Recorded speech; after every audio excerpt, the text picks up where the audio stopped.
Hello, students. Today we'll discuss about the barriers to communication, and we'll also have a discussion about some small case studies. So we have discussed, completed about communication process and characteristics for successful communication.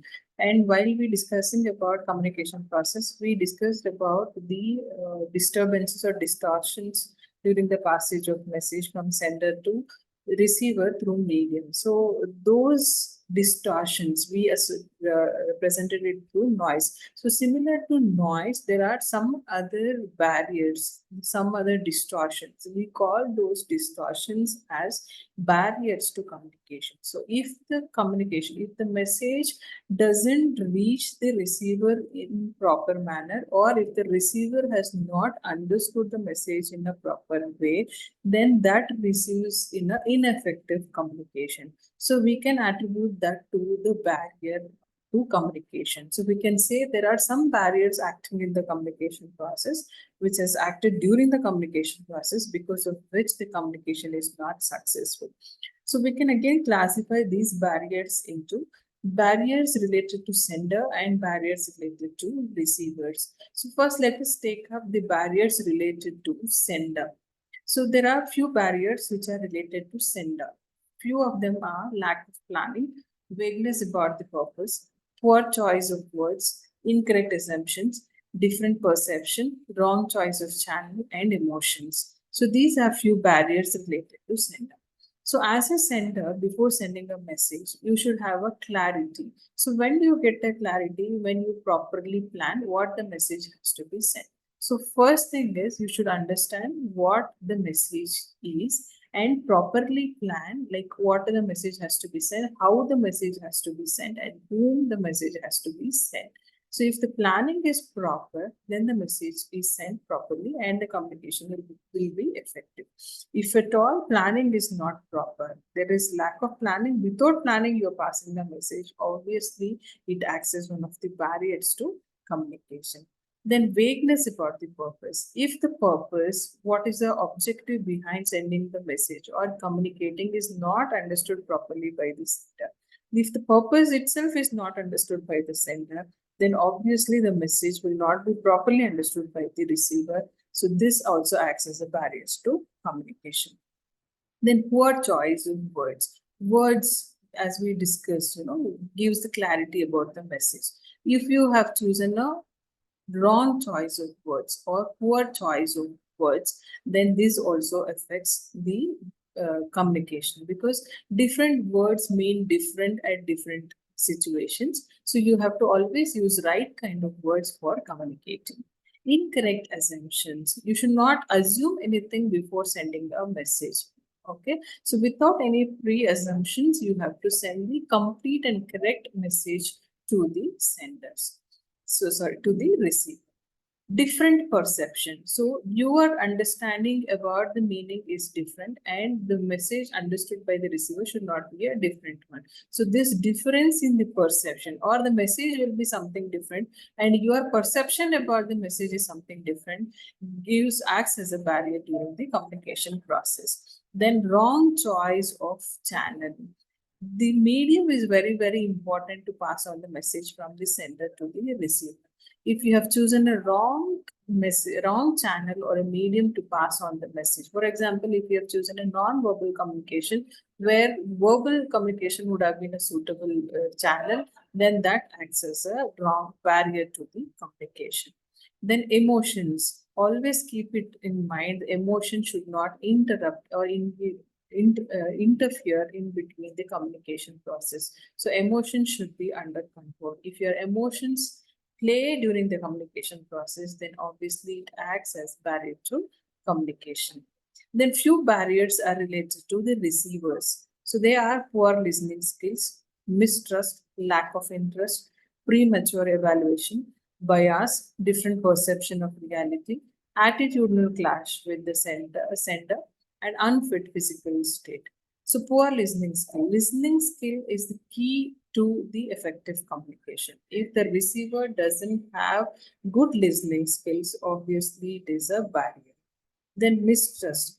Trust plays an important role. So if the receiver has good trust on the sender, so whatever the message sent by the receiver is received properly by the receiver.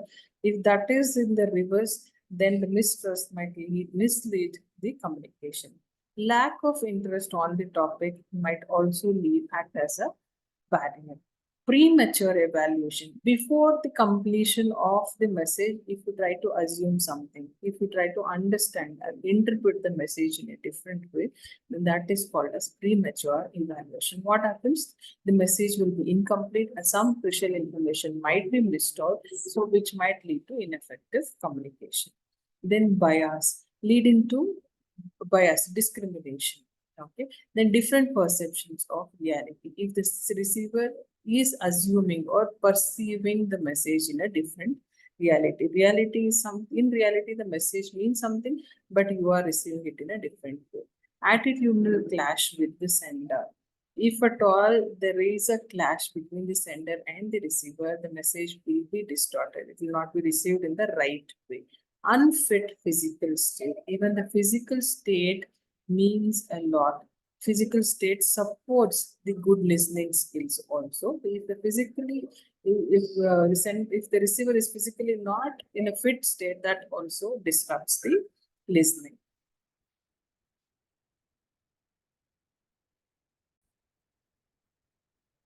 So this is all about the barriers related to the sender and the receiver. There are some general barriers apart from this, related to sender and receiver. Those are psychosocial barriers, like related to the status, the higher authority and the lower authority, rich, poor, middle, all those things. That also acts as the mindset of the people also acts as barriers to the communication. If those status come in between your process, then the message won't be sent properly or message won't be received properly during the process. Selective perception. If you feel like you know everything, okay, and you try to receive only few information or try to have the abstract of the information, that also leads to ineffective communication. Information overload. If you have too much of information also which you cannot retain, that also results in ineffective communication. Abstracting, as I said, only selecting only what you think is important, what you think is interested, you try to select those information and keep it. That is called abstracting. And noise, as we discussed, is the most important physical disturbance which is happening during the communication process. Now, moving on to a case, a small caselet. In Penambur, Mangalore, a local legend recalls the day when Walter D'Souza steered his boat into port. The avid sailor was amused to see in the distance a small crowd on the shore waving their arms to greet him. He could barely make out their excited shouts of hello water, hello water. As his boat sailed closer, the crowd grew larger, still yelling hello water, hello water. Pleased at the reception, D'Souza tipped his white captain's hat, waved back, and even took a bow. But before reaching dockside, D'Souza's boat jammed abruptly aground. So the crowd stood silent. The veteran news anchor suddenly realized what they had been shouting, low water, low water. So this is a case all about a legend by name Walter D'Souza. So he was a anchor, TV anchor. So he was an avid sailor also. He was steering a boat towards a port. So there he could see, he was amused to see a small crowd on the shore waving their arms to greet him. So he was excited, amused to see all of them, and he was excited to see them shouting their wave and waving their hands and shouting hello water, hello water. Okay, and then in at when he saw the crowd, he started sailing closer by to the crowd. So then by looking at the crowd, he also tipped off his white captain's hat and waved back, and even took a bow at the crowd also. But before reaching the dockside, the boat in which the soldier was sailing, it jammed, and the crowd became suddenly silent. Then this news anchor came to know and came to realize that they were not shouting his name, Mellow Water. Instead, they were shouting low water, low water. This was what happened to Walter D'Souza. This is a small case about the communication process. So let us now answer the questions. Identify the elements of communication process here. So we have to answer in the case, who is the sender, who is the receiver here, and what is the medium or the channel used to convey the message here. What was the barriers in the case, and what is the feedback. So these are the elements which we have to identify in this. Identify the concept behind the case and explain this. The concept is barriers to communication process, and we have to explain all the barriers which we have explained here, identified in the case. And what are the various causes or barriers of miscommunication? Same thing about the causes or barriers which we have identified. We have to keep on explaining them. This is about the case study. Okay. And coming to the next topic, that is about cross-cultural communication. So this cross-cultural communication is statistically important in companies because due to the growth of global business, technology, and the internet. So understanding this is important for any company because a diverse workforce is working with the companies on conducting the global business. So multicultural means society that contains different cultures representing different ethnic groups. But cross-culture refers comparing of different cultures. So differences are better understood, which can bring out individual change rather than mass change. So one culture is compared or considered as dominant culture, which others follow it as the norms. So at workplace, why cross-culture is important? Because it is important because it helps us to exchange of ideas with employees in an organization. It helps us to achieve targets, reduces the duplicacy of work, and helps us to understand and address the problems and grievances, helps us to set the goals better, and also helps us to manage the crisis better. Now coming to understanding the importance of communication in management. So for understanding why the communication is important in management, one is for the transfer of ideas, for interacting with society, for better education, to update oneself, and for entertainment. Now coming to the topic, crisis communication. What is this crisis communication? Crisis communication is nothing but a communication strategy that enables an organization to protect its reputation when a crisis or a business disruption strikes. Yeah. So whenever there is a crisis in the organization, how well the organization communicates using its strategy, communication strategy, to come out of that and properly communicate with all its stakeholders is called as crisis communication. It also refers to the technologies, the systems, and the protocols that enable an organization to effectively communicate during a major threat to its business or reputation. So you can also call it as an emergency plan that includes steps of communication and future to help prepare and navigate through unexpected crisis. So this crisis communication is designed into a variety of audiences, for example, all employees, leadership, crisis management team, IT team, department heads, security personnel, local police, government officials, and so on. So this forms a crisis communication team.